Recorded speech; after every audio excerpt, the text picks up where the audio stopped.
Welcome to another program of The Competitive Edge. And I promise you, today is going to be an exciting day.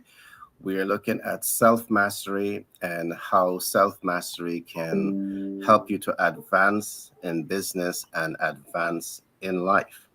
So I want you to call a friend and tell a friend that the competitive edge is on and they should join this platform right now because you don't want your best friends and your colleagues to miss out on the gems that my dynamic team is about to drop here. All right. Talking about my dynamic theme, we have Frank. He is an economist by profession and he's a John Maxwell specialist. We have Shivani. Shivani is a project management practitioner and she is a lecturer also at UWI. Strong personality.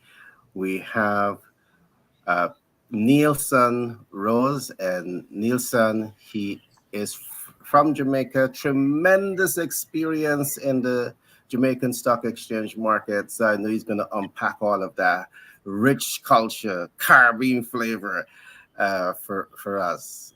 We also have Peter Scott, and he is the guy that says to you, if you don't have your master plan for your business and your life, you ain't ready to start living as yet. He's also the brain behind Legacy Chronicle, and he's definitely the kind of person that wants to help you to leave a chronicle, to leave a legacy, to leave a legacy for yourself, your family, for generations to come. So, with that being said, I want to welcome my team. I want to ask each one of them to give a brief introduction. And today we're going to get started very soon. But just before you go, I want to say that this program comes to you with the compliments of the bestseller portal. The bestseller portal, I want you to go to that portal, which is the bestsellerportal.org. You can get books on business, on leadership, on management, on communication skills. Go get those books, all right? Along with that, one of the things that we talk about is relationship is important, but sometimes it's just lip service. What the bestseller portal has done is given you an outlet to build healthy, productive relationship with your loved ones and your friends. Just go to the bestseller portal, press on product on the left drop down. You're going to see greetings card, press greetings card, and guess what? Get a greeting card that you can give to the people in your life. It's going to go far way in helping to build relationship because this is not just any greetings card. These are greetings cards that truly helps you to express how you feel about those special people in your life. So with that being said, I want to start with Frank. Frank, can you give us that an intro of who you are? You're on mute, Frank. Hi, good morning, everyone, and those who are listening. I'm Frank by name and nature, um, economist, and most of all, a people person. I like seeing relationships develop and flourish, and yeah, that's all about me for now. All right, thanks, Frank. Shivani. Hi, good morning again, everybody. My name is Shivani Sinarain. Project management is my thing. I look at projects that could solve every aspect of your life, personal and professional, whether it's in business, whether it's for your personal. I believe that it can assist us. It is a field that can solve almost anything. It gets you to become more solving challenges. You know that nothing you can't do when you study project management. So project management all the way. That's just one aspect of what I do because it is multiple. So thanks a lot. All And right, thanks for that share, Shivani. I'll come now to Peter Scott. Well, good morning. I was about to say good morning, class. Good morning, individual from around. Okay. I appreciate you being here. The name is Peter Richard Scott. I'm a senior.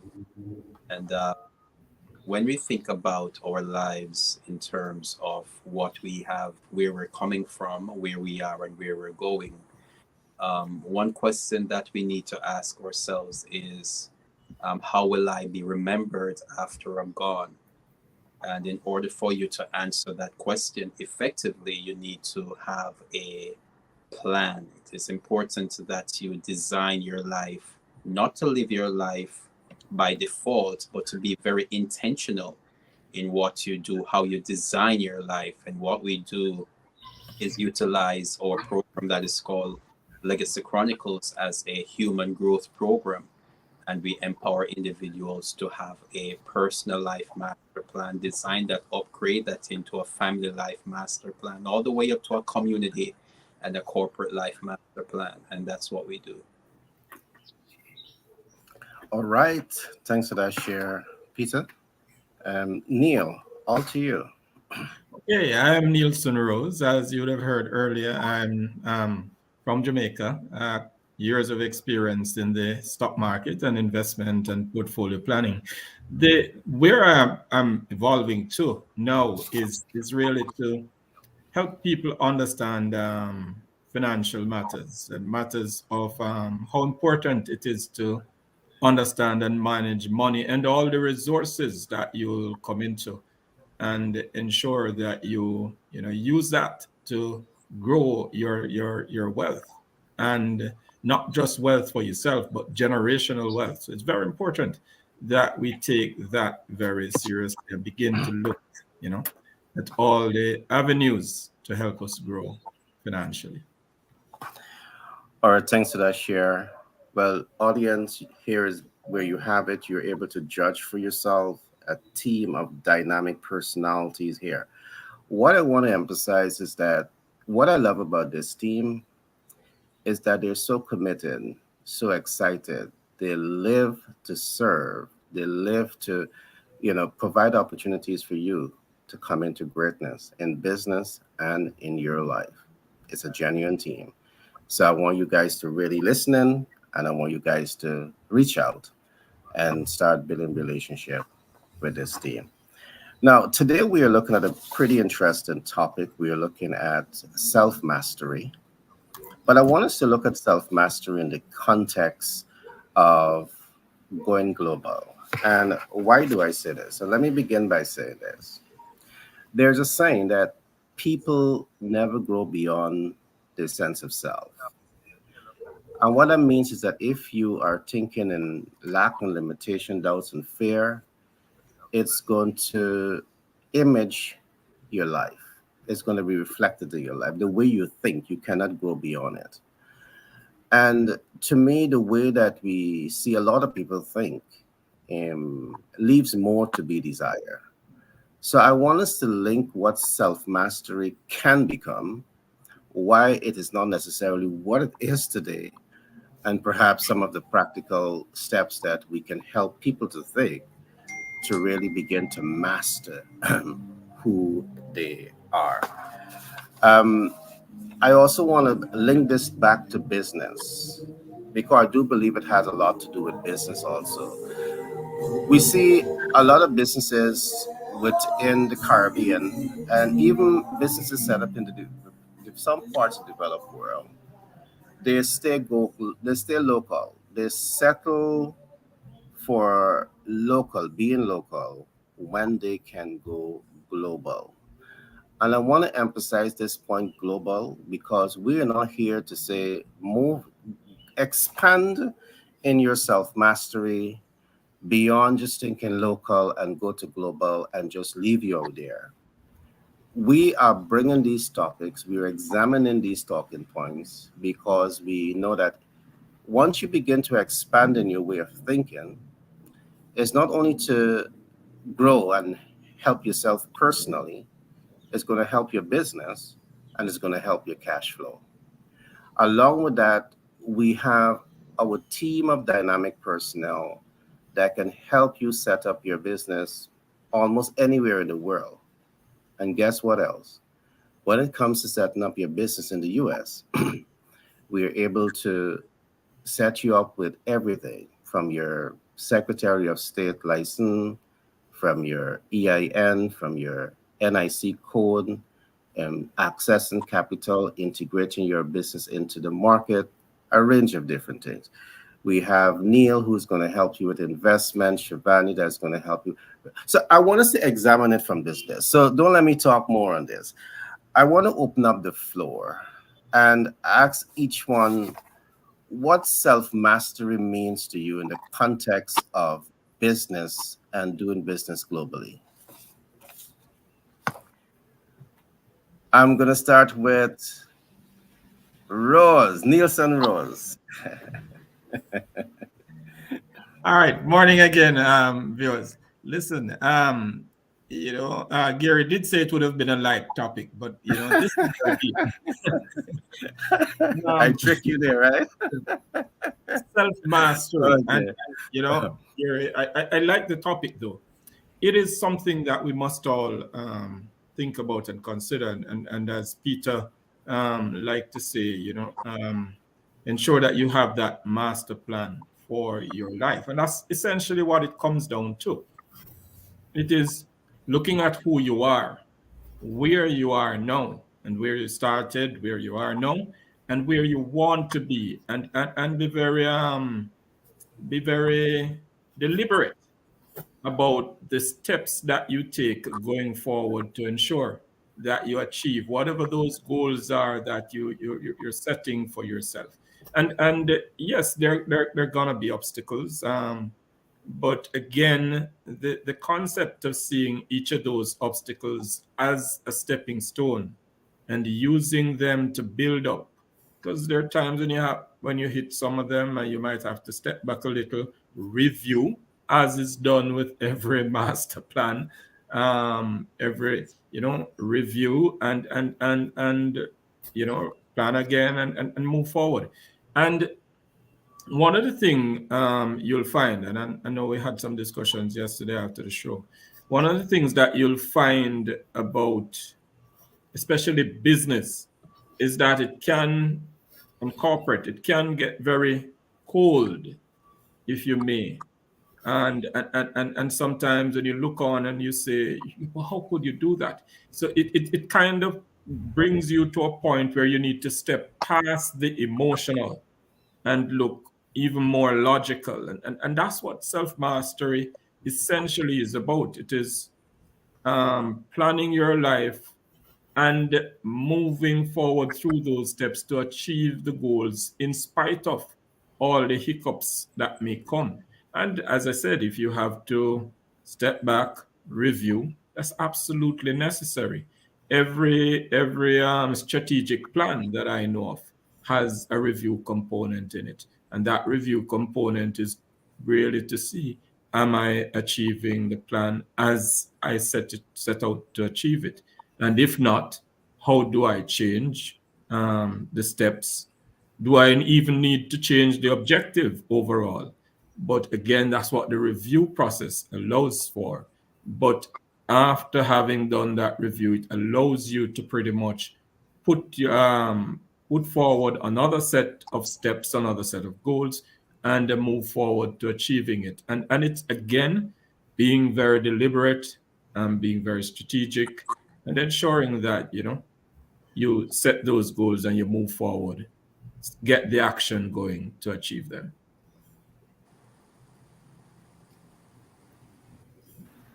I love that share, and you made a lot of great points. You mentioned the importance of the master plan in the equation of self mastery, but you also look at that also from the perspective of expanding the business growth. So I see that having that master plan could be a fundamental first step in positioning yourself not only to master yourself, but also to expand your way of thinking. And these are things that you're suggesting people need to be deliberate with. Before moving over to Frank, I want to throw back a question at you, Nielsen. Do you think that institutions are deliberate in nurturing and fostering the kind of mindsets that can really master themselves in terms of being global thinkers? Some institutions do, and again, it's the ones that are very deliberate. They do their strategic plan, and one of the things that I find over the years is that in some institutions you'll find the top leaders, the board and executive management. They go away on this fabulous retreat.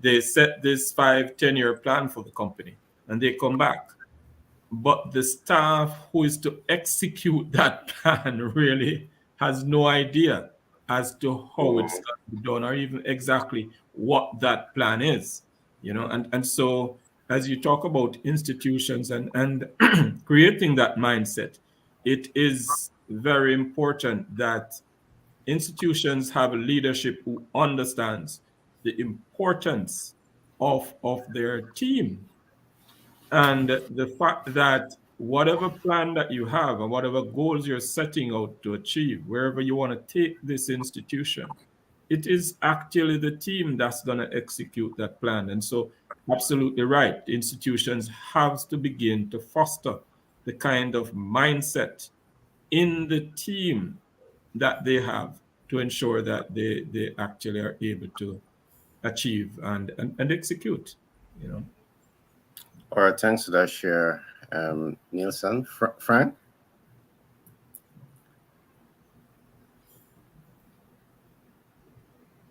You're mute, Frank. I'm saying when we talk about self mastery, Yeah.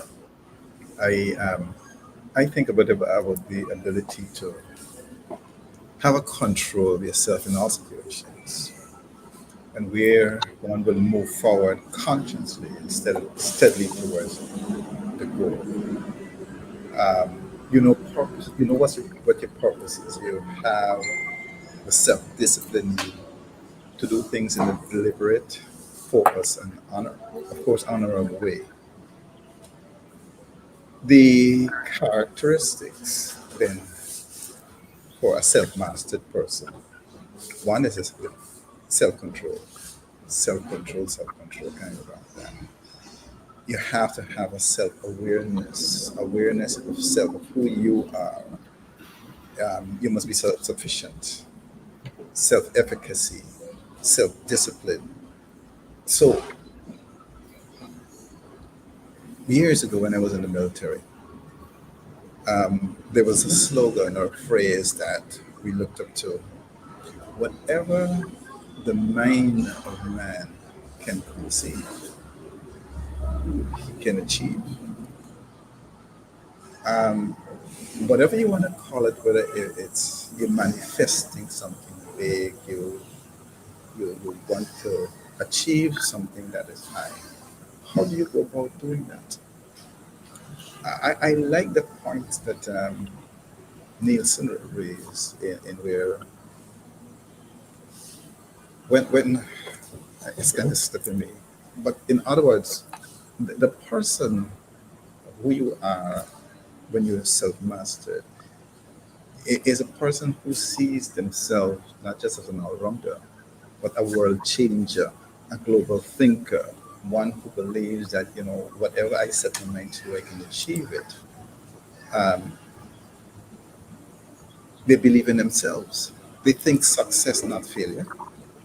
And this goes for all areas of one's life, not just at work. Wherever you are, you're facing a tricky situation. One should never think about the potential loss. Think about what's going to happen when you succeed. So by Hmm. thinking about success, you are predisposed to putting into action whatever needs to be done to succeed. But if you think failure, it only sets you up to fail. Remember, you're better than your thoughts. It's all easy to undermine yourself. You're not good enough. But the truth is, you're better than you give yourself credit for. And that you should remind yourself of this often. I read this book by this author, David Swartz, who wrote The Magic of Thinking Big. And underlying in that book is basically self mastery, how you master yourself to think big. Um, It isn't, Uh, it isn't magic. It doesn't yeah, require but you to Frank, be super Frank, Frank, not cutting you. I recognize that a lot of persons uh, have a major deficit when it comes to thinking big. Mhm.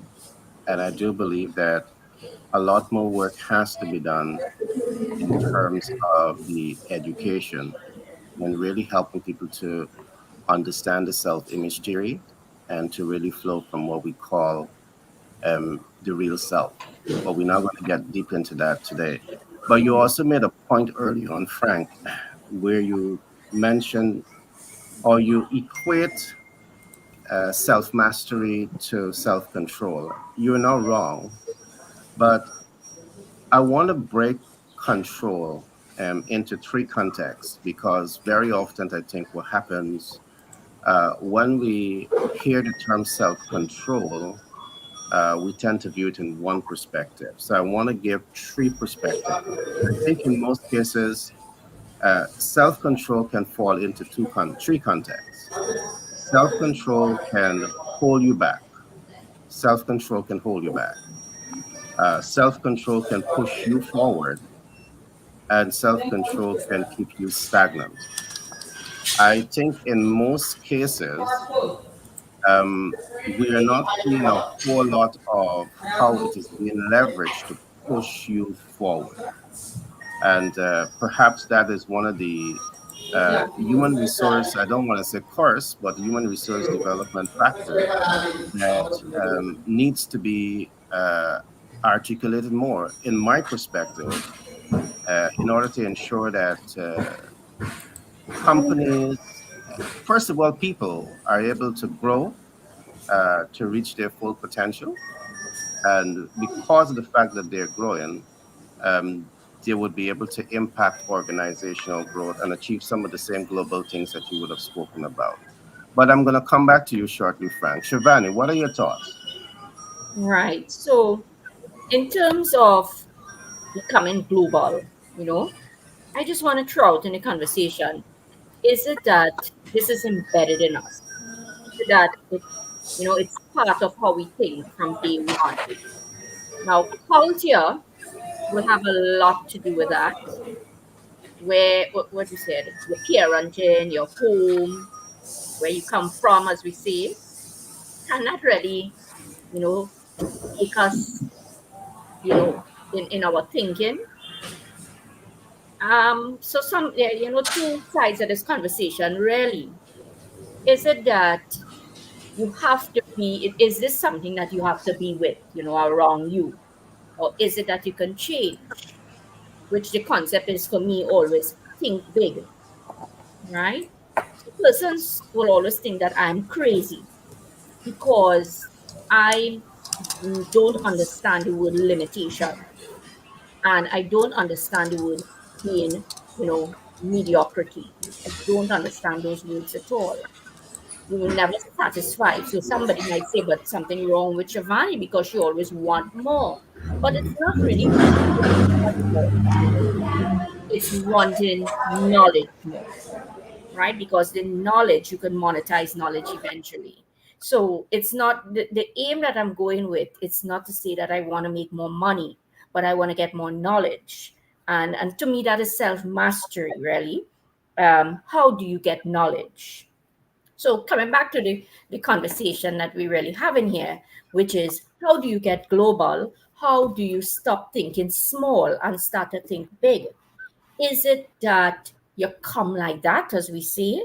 Is it that something you have to create with people? My thinking is think big, global citizen, right? Now, if you ask, did I come from a very wealthy family? And the answer is no. I didn't come from a wealthy family. I came from a family that is a middle class that are workers. So it didn't come like that is embedded in me, from day one that you have wealth and yet you could go to anywhere and do anything. But it was there. It was there in the sense that my parents are like that you can do anything. So it was instilled in me, right? And that is continuing with myself, with anybody around me and generations to come. I will say that anyone can do anything. So to me, it must be inculcated in people, right? But you will say, and I will say, if it is not inculcated into you, because wealth does not equate to teaching a child self mastery and knowing that you could move from local to global, right? It's just your thinking and how you encourage children to do that. And that's what I got from my parenting, my parents, in the sense that nobody can tell me I can't do anything. I could do anything that I want. If I want to go and set up a business in the United States, I go in the morning and set it up. I want to go Guyana, wherever I want to go, because that's my thinking, right? And one of my cousins, we always laugh about him. Well, not we have always have a chuckle about that. That the businesses that he wants to do and that he has done, people say he's crazy. But he's in Trinidad and he got up himself and go to United States. He went to UK and all over and start up businesses that people say he's crazy, but he's not crazy. He just wanted to do it. So it's inculcated not through wealth, but through how we speak to people, right? So I do believe that it culture and how we speak from parenting at an early age does provide that kind of groundwork for children to move. But then if you did not get that, because I have one of my brother who is who is a lawyer, one of his really really good friends um, came from, well, in Trinidad, I don't want to say the place that he came from, right? But it was not a very good area at all. And he didn't grow up with a mother and father. He grew up just with his grandmother. And now this person is the best lawyer. People want to go and give him business all the time. So he didn't grow up with this type of, wealth or a mother or father, but he really went, and he's into different countries now. Actually, he's in the BVI, and all different areas. So it doesn't always have to be that it has to be embedded in you. It can change, right? So I wanted to share, how can people really become big? From my personal story, think big. How do we become global citizens? So I would say, for me personally, it was embedded in me from day one that you can do whatever you want, no limitations. So recently, I had a conversation with one of my seniors, one of my executives, and I know they think I'm a little crazy because I want to get into so many different areas. And people may say now, Frank, that I don't know what I want. They'll say, but Shivani, you're supposed to have a linear path. But I tell people, when you think a linear path, you are no longer going to be thinking big.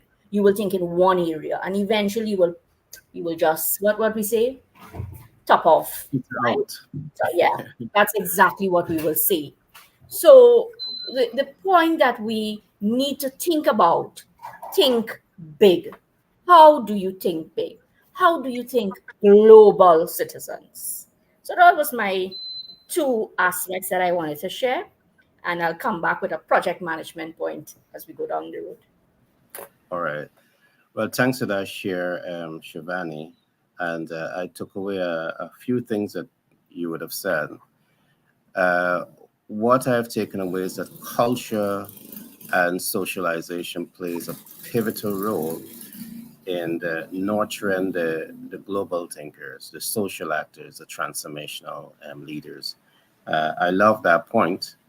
I'm going to come to Peter now to chime in, but I want to also, as I come to Peter, I want to throw out another question just for you to think about. So when Peter is finished, we can chime into that.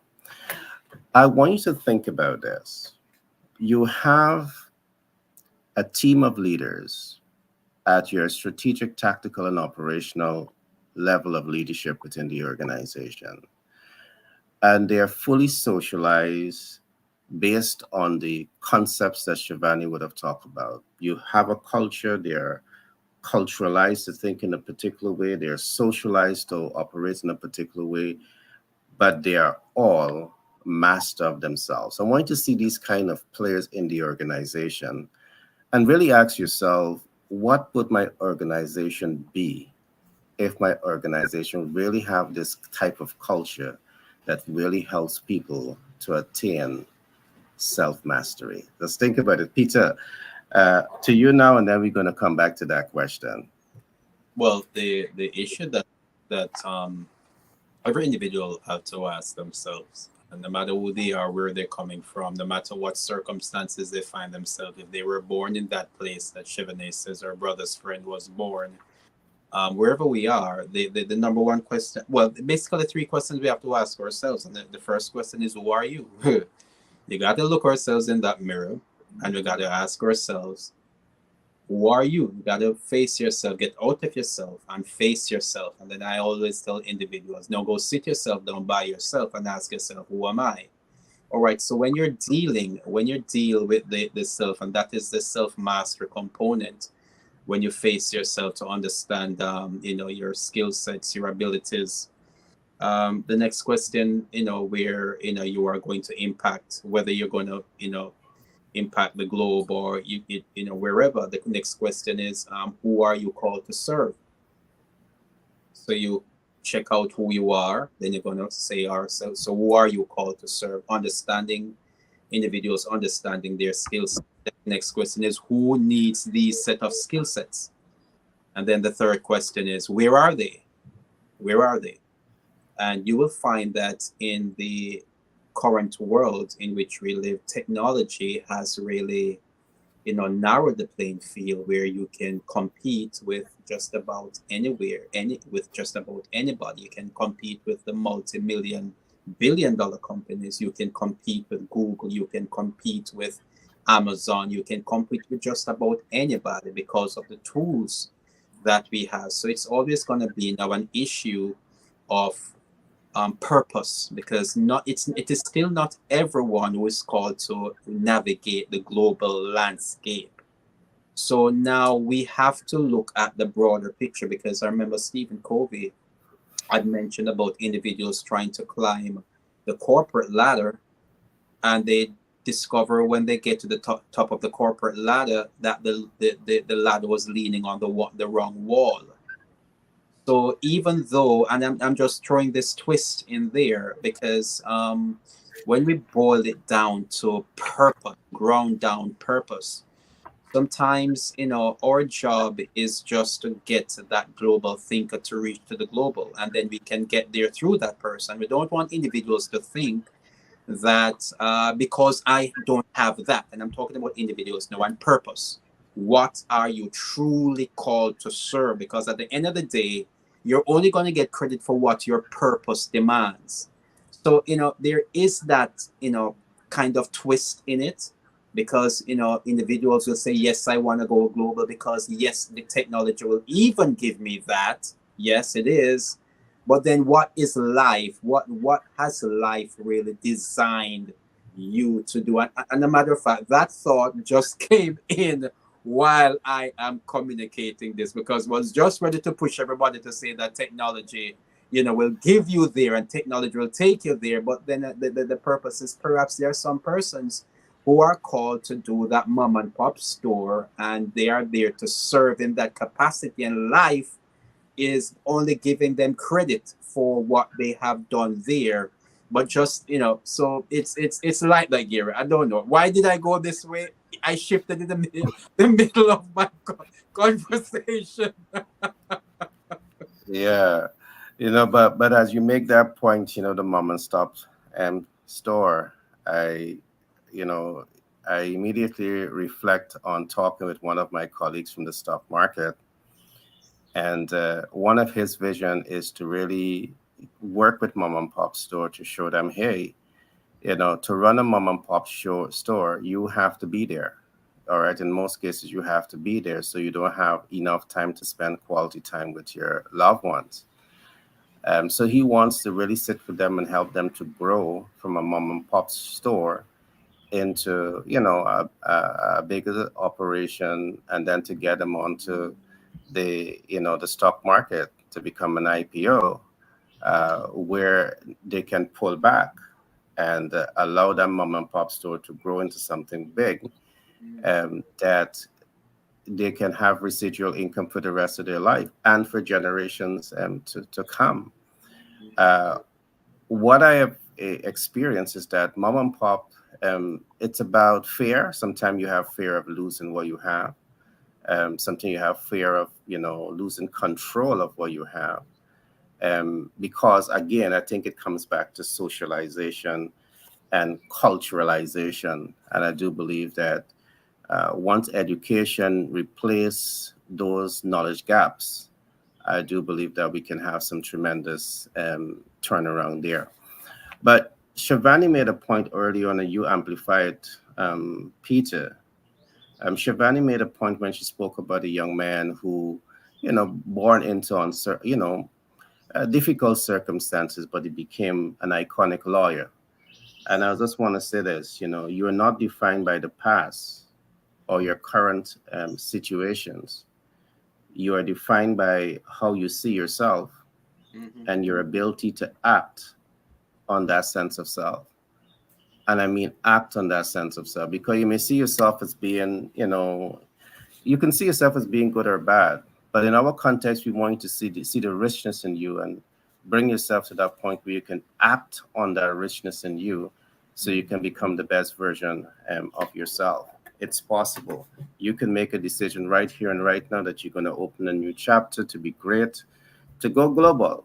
And the only thing that is stopping you is you. Don't make an excuse, because before we end this program, we will show you how we can help you achieve your international business vision. So I'm now going to open up to the panelists to respond to the question that was asked early on. And the question is, how do you believe companies and organizations will function when they have people in their organization who have actually self-actualized, who have self-mastered? They have a great sense of self. I see Nielsen is smiling, so take it, Nielsen. Let me hear your view. Um, you know, that's an interesting question, because when you look at people who are self-actualized or masters, achieve some level of mastery, you're talking about people who have a very strong belief in self, and where they're going, know exactly who they are and what they want. Which, to have a team of that level of individuals sounds like a good thing off the bat. I mean, you have the top of the top, but what it will need, if that company or institution is really going to succeed and benefit get the optimum benefit of a team like that, is certainly a leader or a leadership cadre of people who understand and have great people skills, so that they can get those individuals to be working as a team with one aim. And that's the challenge that you face. And so in an institution like that, the culture of the institution in and of itself is very important. And so you want to ensure that that institution develops a culture that fosters individuals who are looking to develop themselves and develop their own brand. Yesterday we spoke about branding, who can develop themselves and develop their own brand while achieving the best, in the best interest of the organization. And that is very critical. It's just like in sports, and sports is very relevant to life in many cases. You can have a very good football team with some of the top individual players, but are they just playing as individuals, trying to outshine each other? Or are they working together with that one common goal? And so when you have really top individuals, top achievers, it really requires a bringing together, and getting them on the one page, getting them focused to see that even in achieving the best for themselves, they're achieving the best for the team. And that's what's critical, and that's what's important. Bringing it all together, and getting the best out of each individual, to ensure that the team benefits in the long run. So that's very important for me. Good. I like the example that you use, team sports, where everyone have their individual skills, but they're able now to marry those skills into a collective where one for all and all for one. I love that concept. Now, I must also share with you that I've seen a number of the top 100 companies. You see this a lot in the tech field. You can't really control tech genius. You have to give them the latitude to think. But I've seen a lot in with the top 100 top 500 companies. They actually create this ecosystem where some of the top players, top thinkers, are that type of thinkers. You want people that are independent thinkers and are creative and can put their shoulders to the wall and come up with new, innovative, creative thinking. And there's a culture that I see some of the top companies have adopted in fostering that type of culture. So I just want to chime in there. But the question is now out to everyone else. Who wants to go next? I see Shivani, I see Frank, I see Peter. Who wants to go next? Repeat the question, Gary, just for to ensure that I'm going into it. Just repeat the question. The question is, visualize that in your organization, you have a team of leaders who have mastered themselves. What work ethics you believe that they're going to bring to that organization? What independent thinking, what creative thinking, and abilities that they can bring to help that organization to grow and expand, and of course, go global. All right, let me just before well, an organization, and in our world, when I say the master plan world, an organization is an extension of. And Peter, just let me put this in context also. Uh, and I'm asking this question because traditionally, the organization focus is not on helping the individual to self-actualize. The organization traditional context is to help the individual to understand how to perform in a particular way to achieve a particular end result. And sometimes, in all the cases, when you cancel out self-actualization, the individual's competencies to meet undermines everything else. So I just want to put that in a little context there for you. Right. And with that being said, um, we're thinking that the organization spurs out of somebody's mind, the individual, the person who has done his research in who he is, and they have created that master plan in terms of, as Chivene say, they are, and as Frank said as well, whatever you can perceive, you can achieve. So it is grown. The organization now is growing to it reaches the family level, because before it can reach even to the community level and the corporate level, it has to go through these I call it the four dimensions of life. So being at the corporate level, it is still an organization is still have a personality that comes out of the mind of an individual who is constantly asking themselves a question: who am I? Who are you? Who am I called to serve? Where are they? They are constantly asking those questions, and every time they ask themselves those questions, a question that they will have to ask follow up is, who is going to help me? Who are going to bigger the bigger you get, they have to ask themselves, who will help me to get there. The problem, though, is what Paul said earlier, because sometimes organizations can become cold. Entities, they reach a level where they lose connection, their human touch. It becomes now this glass and brick and mortar. The bigger they get, they lose that personality, and they can even lose the personality of the persons that they had asked to get them there in the first place. And when that happens, they have to re-engineer to ask themselves the question: am I really achieving those goals that I intended in the very first place? So it's always going to boil down to the who am I question. And am I really achieving those? If they didn't start that way in the first place, if that was not the objective in the first place, no, that's a different thing. Because now you can't get the tree when it is all that big to really now, to re-engineer itself to something that is going to serve the individuals that are there. And I think that is why the world is in the place where it is, where people feels as if they are not in touch with these conglomerates or these huge companies.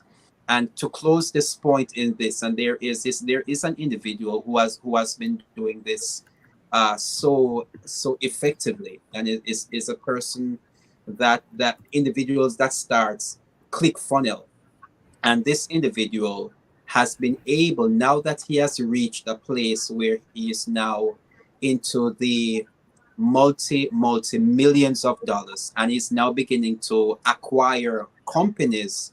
But he is still, I see him still making an effort to use his own self and his own image to convey or to keep people in touch, individuals to be in touch with themselves. But it is a challenge.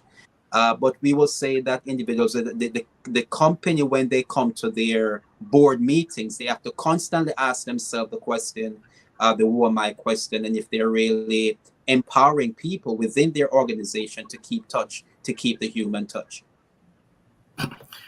All right. On that note, I just want to add a little twist to the conversation.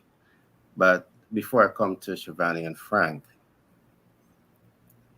today, human has not been given a fair chance to self-actualize, to reach that point where they can master themselves.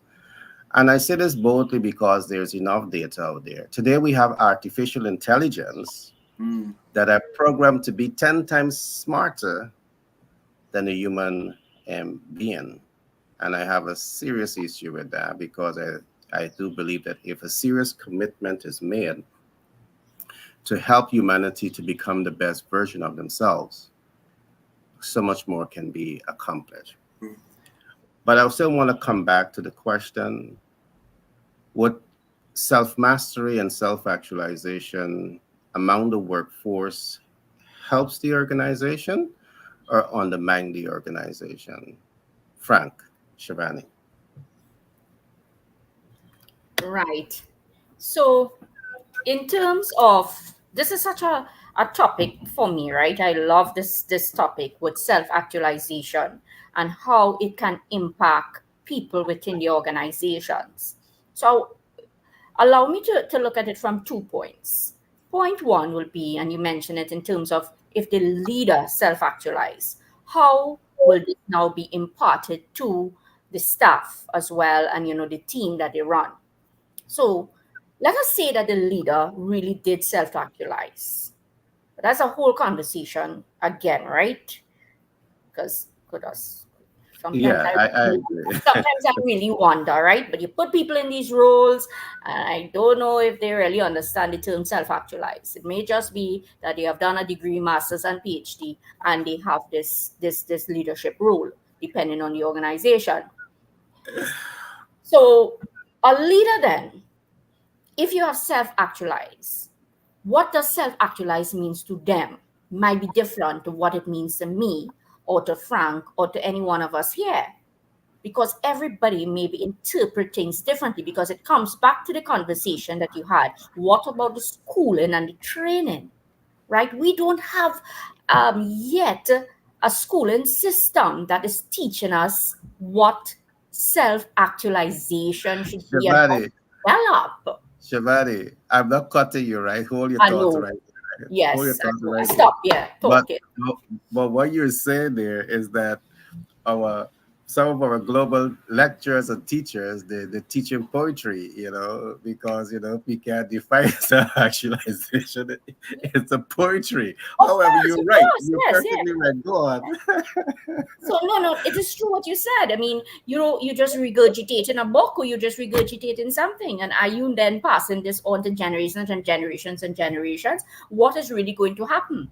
I was drinking coffee again, Frank, we drink coffee all the time. And I was drinking coffee with a couple of my colleagues yesterday, and it's something one of the guys said that was so, and I agree with him, where are we teaching people for today, or are we teaching people for the future? We're not teaching people for the future, we're teaching people for today. So what we have to then think about, you want to implement, so it's part of a technology project, a VR project that I'm doing, virtual reality. And a lot of people don't want it, some people want it, some people don't, depending on resistance to change. But it's all about, are we using technology to teach people as a tool, right? That technology is still, it is simply a tool, it's not a people thing, right? A people still needs to grow with tech. But getting back to the conversation, I come like Peter now, right? I went to another part of the conversation, but I'm coming back, right, Peter? So the point of growing in self-actualization and as a leader, firstly, I will ask, is that a hypothetical question you were asking? Because is it that the leader really did self-actualize? And what is self-actualization to them? Because I can sit down with a leader and I can sit down with people and have no respect for you, because your self-actualization is teaching people in a linear way, right? And it is not going to empower people below you. So persons will disagree with me and they will quarrel with me and they'll say, well, Giovanni, what you're saying? But I say, well, it's just me. I have to respect people that I can respect, right? So, number one, I like people who think cyclic, continuous. I don't, you could never reach.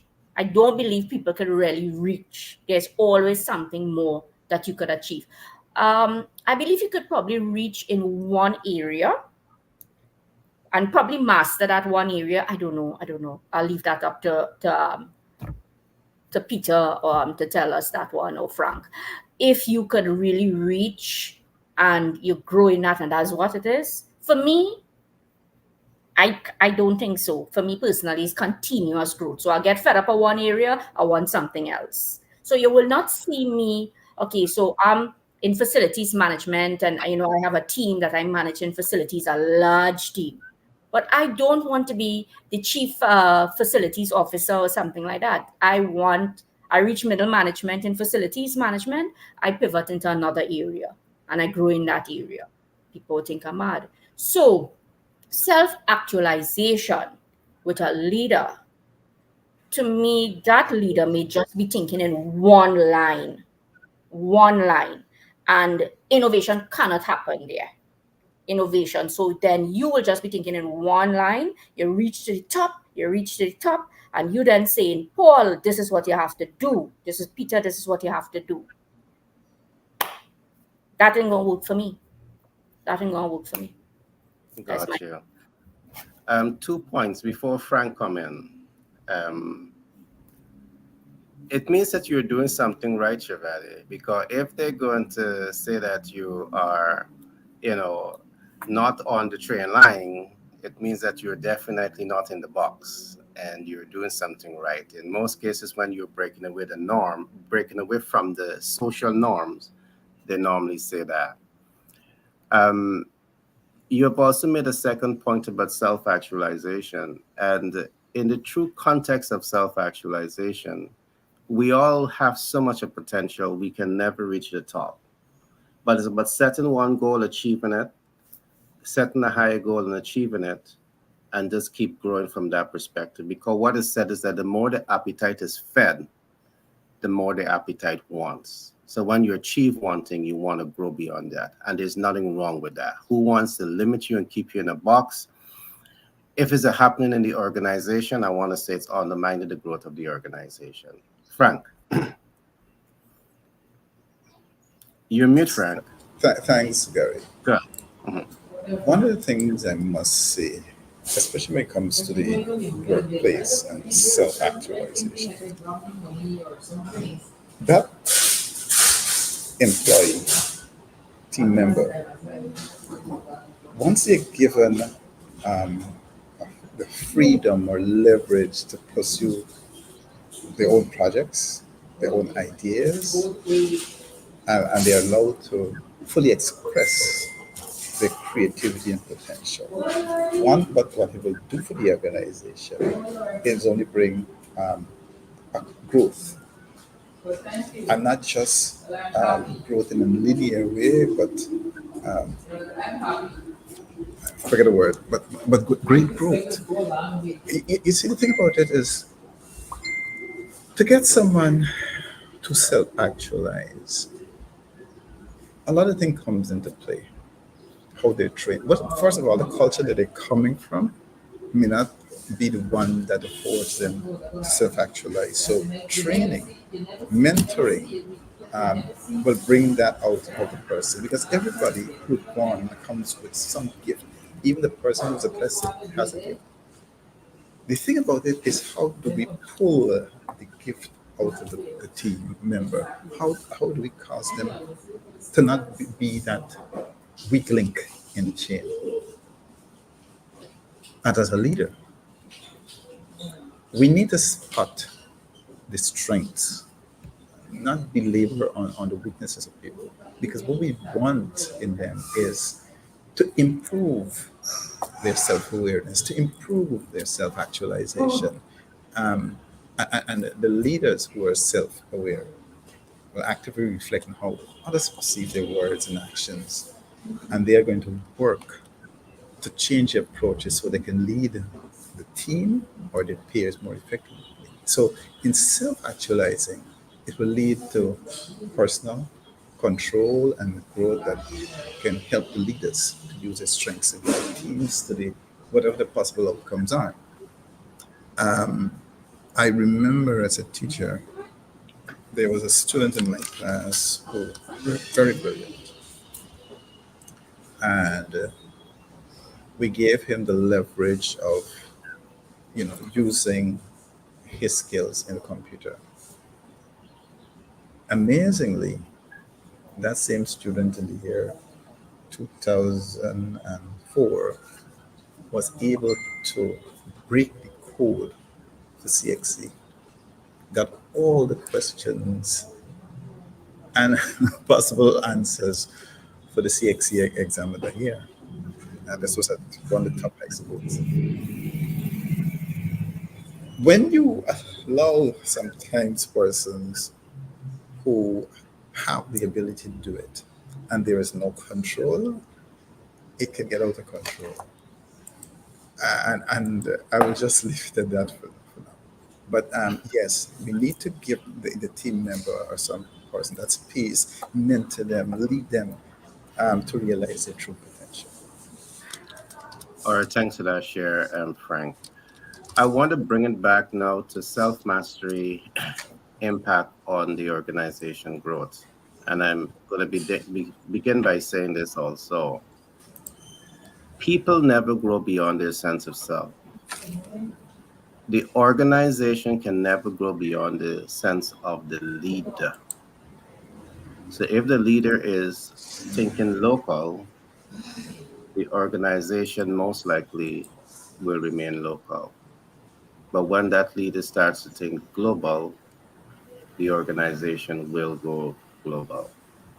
Now, I'm saying all of this in the context that our collective team, and you're not seeing everybody here, we have developed, and you will learn about these things soon. We have developed a number of seminars and business summits that are really designed to help entrepreneurs and leaders in business to develop that global mindset.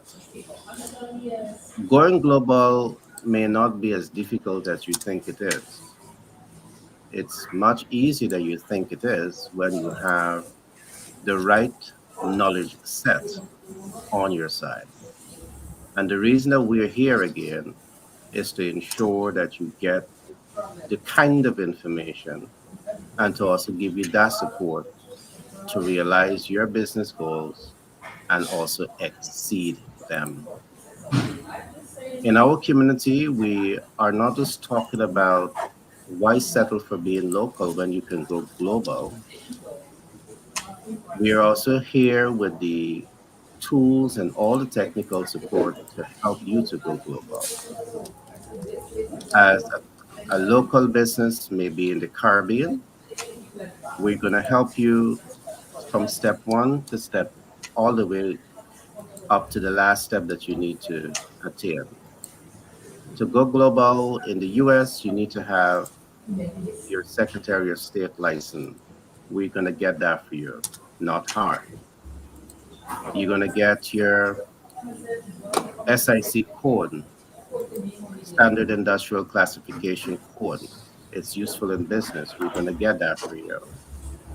We're going to set you up the business properly registered so you have a PAYDEX score. It's necessary. We're going to help you integrate your brand into the market. We're going to help you access capital, debt, equity, credit, creative finance, and hard money lending. All of these things are things that we can do for you. All you need to do is to have the appetite to want to grow and start getting prepared for these programs that we're going to start to introduce to you very soon so you can learn a practical step that we're going to take to help you to grow and to expand globally. With that being said, I want to ask my team to share some closing remarks and some practical steps that rising stars in business, leaders in business can take to adopt the culture that we all were talking about that can help themselves to be more accustomed in thinking and going global and also nurturing their team players, strategic, tactical, and operational team players to support their thinking of going global. What are some practical steps that you will recommend? Perhaps we need more schooling. Um, Perhaps we need to have more state involvement. Perhaps this should be just a private sector thing. I would love to have your views, on this. Um, I now open up the floor. Neil-san, you want to go first? All right. Or It's very interesting. Going global is a phenomenon that we most businesses, if you're looking to really be successful and really drive growth and expansion, you must certainly think of going global. I mean, if you're in the Caribbean, for example, your local market might be only so big and yeah. can only serve, so much persons. And for example, you have a big diaspora, um, that's always looking for something from home. So you have to begin to look, and then with technology and certainly with the different new media, as I like to call it, it brings the world right at your doorsteps. And so you almost have no excuse just to think that, that little local is all you can do. And so you have to again come back now to say, back to that master plan, setting that objective. What is it that I want to achieve? Where is it that I want to go? Where do I want to take this institution? um you must also, having created that master plan, and a lot of time for many institutions, the staff and the team is the last thing that we look at. But again, as you begin to prepare the resources that you will need to grow that company, you must look at your staffing, your resource, your human resource, to attract the kind of team and the kind of personnel and the kind of thinking. You can't go global with a local mindset. So your team has to be able to think big, that big picture thinking. Somebody mentioned the big picture earlier on. So your team has to be able to think outside of the box, really. Um, you must have that research component, and it's something that I find that we don't do as often as we should. You must research the new markets, the new areas that you're looking to expand into. What are the changes in technology that will likely impact? And so if this is where I'm gonna go, can this software take me there in the next 5 years when this software may well be outdated in the markets that I'm going into? And so you have to think along that line. You have to do the research, and having done the research, your plan must be informed by data. It's critical. And that's why you need the right person and what personnel. And you must get that data, put it together. Your plan must be informed by data. It can't be that, well, I am selling mangoes from Jamaica, and I think mangoes, well, everybody in the US want mangoes, but you don't know how to get it out to Jamaica, how to get it into those markets. So you have to be informed by data and therefore properly driven. And then as it comes back, you must foster that culture within your organization that allows for people to, one, understand where you're going and be on the same page, but at the same time allows for those persons to grow and achieve their optimum while achieving the optimum for the company. And I say that especially because in this new day where people have a lot of options in terms of what they can do, and we're seeing that impacting the labor force in many ways, where people have actually opted out of the labor force because my objectives and my goals are really different from those of the institution. And therefore, the institution must understand that it's not just like back in the day where somebody comes and I offer them a job. They're actually coming to offer their services and all that they are trying to achieve for themselves and their families Mm-hmm. to the institution, and therefore goals must align. And so it's very, very important that as you talk about that leader and that leader self-actualizing, it can, succeed on what the company can achieve if he doesn't have that mindset to So, you know, Nielsen, as you speak, and you're perfectly correct. The workforce, they're going to work because they have dreams and hopes and aspiration, and they're expecting those, things to be realized from the work that they are doing. On the flip side of that, you have company owners, they want to cash flow optimize, but very often when the key focus is as cash flow optimization, the employees tend to feel shortchanged. But what we are advocating is that look at top 500 companies, top 100 companies. They have achieved everything that we have talked about and so much more. And what we are saying to you, you don't have to necessarily do exactly that. You can do it better from the perspective, because in our team, we have private equity investors. All right. We have wealth managers. And we can work with companies, showing them how to achieve the highest degree of impact with their employees. And I know they're going to say it's going to be capital intensive. But what if we say to you as private equity investors and wealth manager, it don't have to cost you a single cent to achieve more impact with your employees, because you know how to leverage finance in the way most people don't. We know how to do that. So I just want to add that part to it. You can achieving the highest degree of impact with the workforce and ensure that they are highly motivated to drive the success of your organization. And it don't have to be capital intensive when you have the right people in the boardroom. I'm going to end there. All right. Who next? Peter?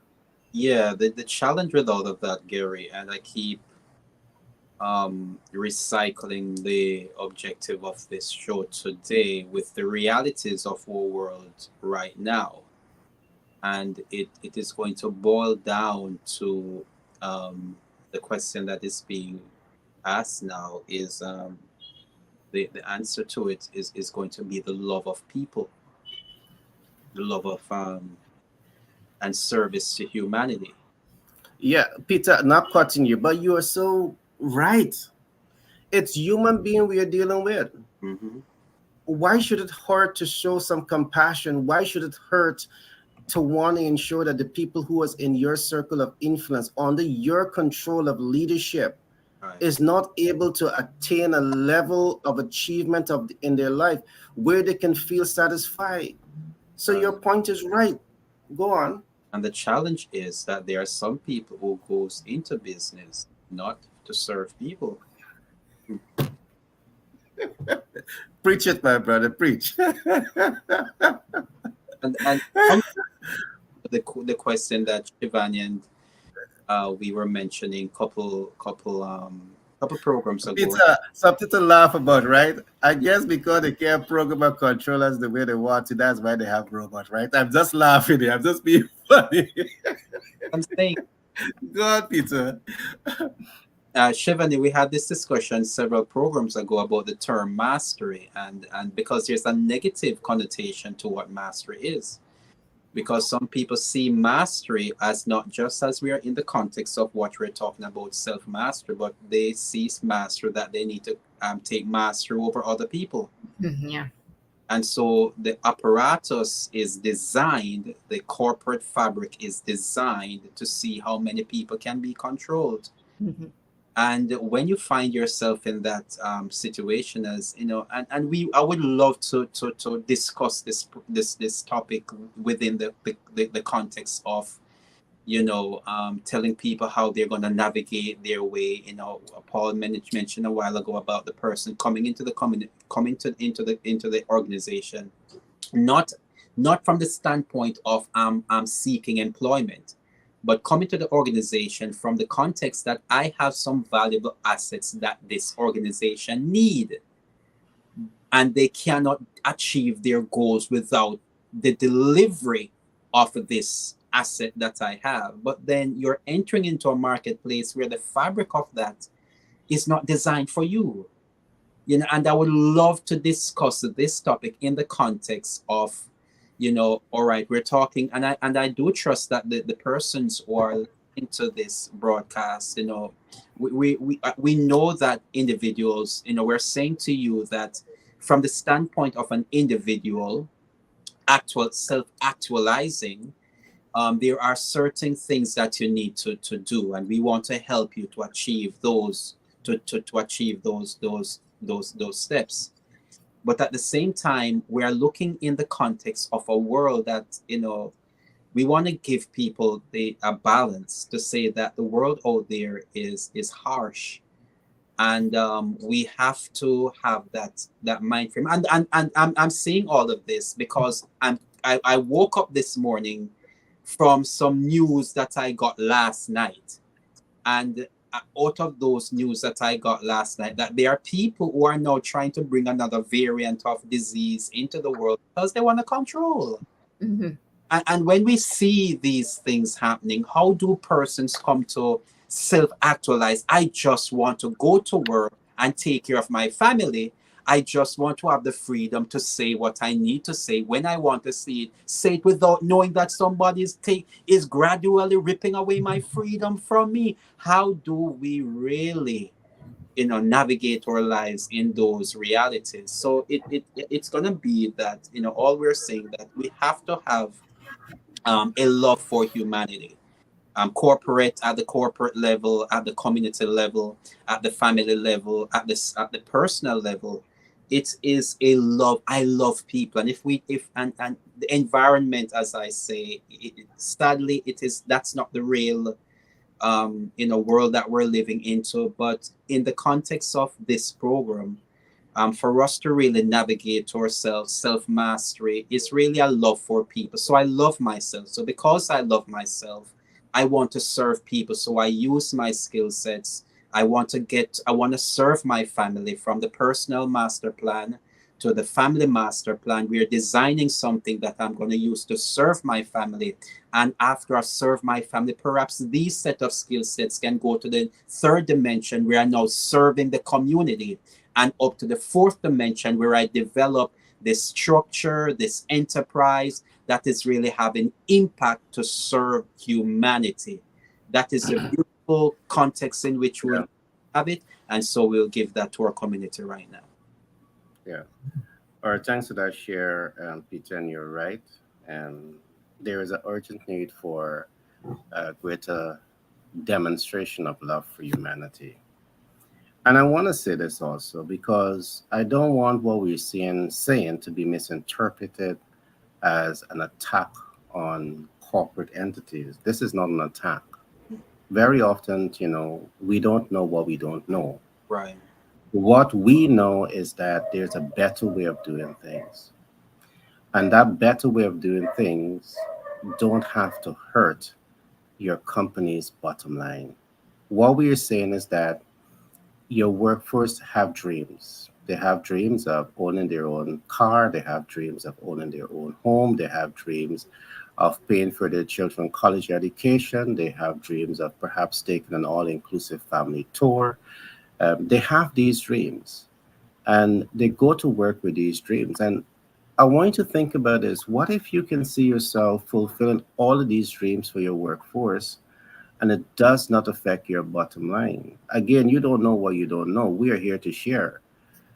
We are here to share with you systems and strategies that you can use that we take from private equity investments that will, you can accomplish all of that, and it doesn't have to affect your bottom line. In fact, it can serve as a tremendous asset to the cash flow potential of your organization. It just requires a different way of thinking. And that's just a little bit I want to share. Shivani, Frank, your closing thoughts on today's topic. Now, in, ter- in terms of a beat Frank, right? I went ahead of him, right? So for Ladies me, before Yeah, gentlemen. great. What I mean, I can't just close off in. I have to close off because I have to close off, right? But this is a yeah. topic that I love, that I want to talk so much more about. So two parts. You Like are a the store leader. up an ant's nest, Shivani. What you said? Sorry. I said like I store up an ant's nest. Right. Good. Yes. All right. And if you let's look at it from 2 points quickly. If I am the leader and I have my team to lead in facilities management, who is responsible for them? I'm responsible for them. I need to see myself as the one to grow people. It's not only about me, but it's the growth and development of people. Now, how do we do this? It's through a project management approach. So it's very, and I know Frank was talking a little bit about it as well with projects. What we do, I say, people, here's what, right? Come about with a project, something that you feel that could improve some aspect or some challenge that we are facing here. And of course, I'll work through with them how we can get that job done. So project management and implementing project management strategies really will assist people in growth within your organization. It's amazing, some of my people, they're at the lowest level. I manage some of the lowest level of the organization as well, custodians, and they come about with the fabulous ideas because they know they can come and we project managementize it. We were trying to fix a washroom, and the ideas that this custodian came about with, it was really good. The concept that, but the reason that she was able to do that is that I'm creating this system and the structure that it will happen, which is, you teach them a customer journey experience. So it's a customer journey experience through project management framework. And that works. I'll never say it doesn't work. It will always work if you do that way. You get people to think. You get people, they started to think that, hey, and I also said to them, I said, don't think that you only have to say facilities management. You could grow anywhere, right? So we're looking at training that could move them even out of the department. And yeah, I'll miss people, but at the end of the day, other people will be able to move and come in and all of that because it's a large organization that I'm also a part of. It's regional. And the main point is that the leader, and you can only do this if you have self practice, as what Peter and I were talking about, the difference with self mastery and self practice. It is not about making people feel that, you control them. No, they could get better than you. It's okay. They can get better than you, right? You want people to become better than you because I don't think in a linear way. So you want the job that I am? Great, get the job. I don't want to remain in this job. I want something else. And that is the type of behaviors that we need to implement. So that's one main point that in my closing. There are many others, and I'll leave it for another day, right? They come back again. But project management can empower people if you do it right within your teams. Right? Thanks. Thanks for allowing me. Welcome, Shivani. Frank? What I'm hearing, bottom line is, one has got to be humane. Leadership speaks about empathy. But we live in a time where selfishness seems to be the overarching factor that governs people's lives, organization, entities.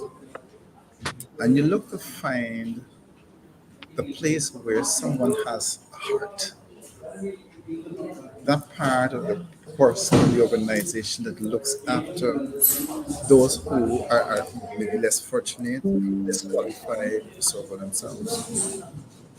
An experience I had when I was a student affairs manager at a medical school, an offshore medical school. I thought that as student affairs manager, I'm looking at the welfare of the students. Lo and behold, administration had a different thinking where this was concerned. And I said, but this is foolishness because the students who you're bringing into the country are your main stakeholders. This is where your money coming from. So you need to treat them with respect. You need them to treat with the utmost respect, as far as I'm concerned. But what I found is that they exploited them. So I stood up and I'm saying, no, my students look at me not only as a father figure or this elder, but they look at me as a confidant, a person who will respect whatever the problems they go through. So I talked about it. And I said, why is it that you're bringing these students in away from their home country and then you just exploit them? The end result was that I lost the job. I'm saying we are living in a time where people are just heartless. And if you stand against the grain, you are seen as a bad one. You are seen as the one who is creating or what we call stopping the flow of profits. So if the world is all about profits, then whoever they trample upon to get what they want is the means justify the ends. And in that mentality, how can you expect innovation? How can you expect development, human development or growth? One of the things I've realized is if you do not show empathy, if you do not show concern, care for people, they're going to go where they can get it. Right. And that institution suffered a high attrition rate because of the attitude to workers, because of the attitude to students. I mean, if you treat a dog bad, the dog is going to run away, much as human beings. And my thing is that find a humane way. If you want someone to self actualize, if you want someone to have a higher innovative, a bit creative, create the platform and the environment where they can realize, hey, I have a say in this. I'm important. And you'll see a difference. You'll see a difference. That's just my closing remarks. Yeah. All right, thanks for that share. Yeah, thanks for that share, Frank. Um, Nielsen, um, Yes. the last speaker, can you tell us a little bit about what is unique about the Jamaican stock exchange market? I would love to get your experience, your knowledge, pick your brains a little bit there. All right. Now, the Jamaica Stock Exchange, and I want to it's a market that has grown tremendously. And I know next week we're having I think it's the 19th Regional and Capital Markets Conference, where they'll be showcasing a number of things, bringing together a number of the top business people from around the Caribbean. But what is it is the kind of growth that we've seen in the market over the last 15, 20 years, but even more so over the last 10, 12 years, where they've introduced what is called the junior market. And that junior market was really brought on to facilitate small, medium enterprises getting access to equity capital. And as you know, in many developed countries and in many countries around the world, it is that sector, that small to medium sized companies that really fill out the majority of business and really drive that GDP growth. And Yeah. so I think it was really brilliant to have brought about that junior market. And the market has done so very well. It involved some level of government policy, because what government did in support of the market was to give a tax incentive to junior market companies, where, for example, those companies that listed would have gotten a 5 year, first 5 years where they paid no taxes, and then the second 5 years they would have paid maybe 50%. And that allowed for the kind of growth and expansion in companies that the revenue intake for government themselves was more than had they sought to collect those taxes up front, because of the number of companies that got listed on the market and the kind of growth that we've seen in those companies. And from an investor perspective, it allowed the regular Joe, regular Jane, to participate in this growth by investing in these companies and helping to fund them, and therefore benefiting at the back end, whether through dividends or through what we call capital gains, meaning the growth in the company profit and hence growth in the stock price. So it is a tremendous experience. And what that has done is that it has opened up the market for participants, not only for, what we like to say, the stock market is for the rich, but it has brought ordinary people to a place where they can invest in these markets, in these companies, and benefit just as the man who has a big $1 million portfolio. And that's something that I thought was very unique, very significant. As a matter of fact, a couple of weeks ago, I had a discussion with, I think it was somebody from the Kenya, Ghana Stock Exchange. And they're looking to build out a model for the junior market of Okay. the Jamaican experience. Experience. Yeah, Mm-hmm. and so I thought I'd point out that, because that also helped in 2015 and 2018, when the Jamaica Stock Exchange was the number one performing market across the world. Mm. So Shivani was saying, you can do it. Absolutely. You can.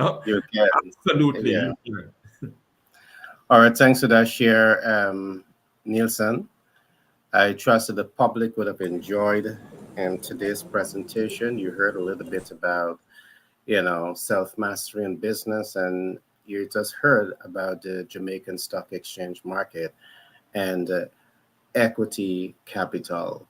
As time progresses, we will definitely be amplifying conversation around these issues, especially capital markets, because we know businesses always have their ears open for new capital, low APR capital, and all of these different kind of stuff. We'll go deeper into looking at these concepts because, of course, we are here to represent businesses, not to attack. We're just here to show things slightly different to help you to win in business. With that being said, I want to thank each of my extremely talented panelists for being here today. Frank, Shivani, Peter, and Nielsen. I want to say thanks to you guys for taking the time to come out here and share with the global audience. And to remember, tomorrow we will do this again. Tomorrow is Saturday. Our time will change. We will do the High Net Worth Investors Guide at 2 p.m. EST, and you don't want to miss that. So call a friend again, tell a friend that we are on air tomorrow at 2 p.m. EST. Thanks again, my friends, and be blessed, and we do this soon again. All right.